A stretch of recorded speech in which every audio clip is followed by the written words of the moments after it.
The Mac Tools U.S. Nationals presented by Lucas Oil. We welcome you back to our live coverage. I'm Paul Page with Mike Dunn, Gary Gerald, Dave Reef, and John Kernan.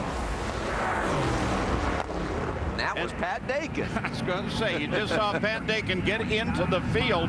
He was outside and now sits 13th with a run of 4:01. Yeah, the kings of the sport, Top Fuel, are on the track. Well, you're going to see here he pushes out a head gasket right there. Look at this ultimate. You can see the cylinder firing, and then fires all that oil and fuel in that combustion chamber as it's pushing out between the head gasket and the block at that point. And each time it fires, it keeps firing more, and it keeps getting bigger and bigger. More oil, more fuel to fire.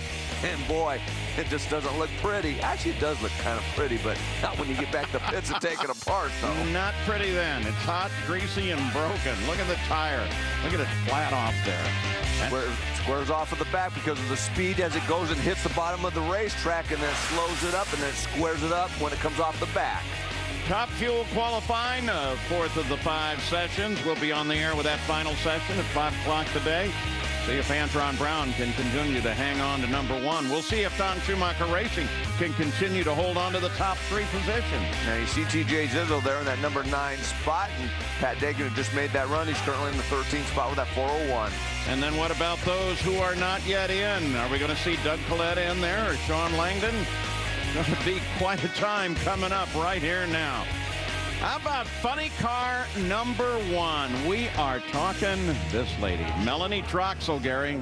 The smile is still firmly in place. Got one more round to sweat it out to see if she becomes the first woman to be a #1 qualifier in nitro at the U.S. Nationals. Got a track speed record. How aggressive were you, Aaron Brooks, and the team leading up to that pass? And were you swinging for the fences?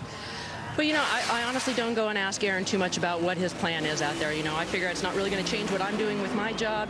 He does his job, I do my job. I give each other a little bit of input about what's going on with the track, but it's not going to change the way I do my job. So I knew he wanted to pick up from where we were last night, that #3 spot. We knew we had an O in us. I don't know if I thought we were really going to get that #1 spot with as much cooler as it got out here today. We knew everybody was going to try and step it up, but I got to tell you, this team has struggled so much this year, and I know a lot of everybody out there has seen it on our faces. It's been a rough year, and we're just happy to finally get the performance around that we knew was coming. It was just a slow process, and start paying back all these companies, In-N-Out Burger, Red Line Oil, Kimco, that have been standing behind us, and I think we finally got something we can race with.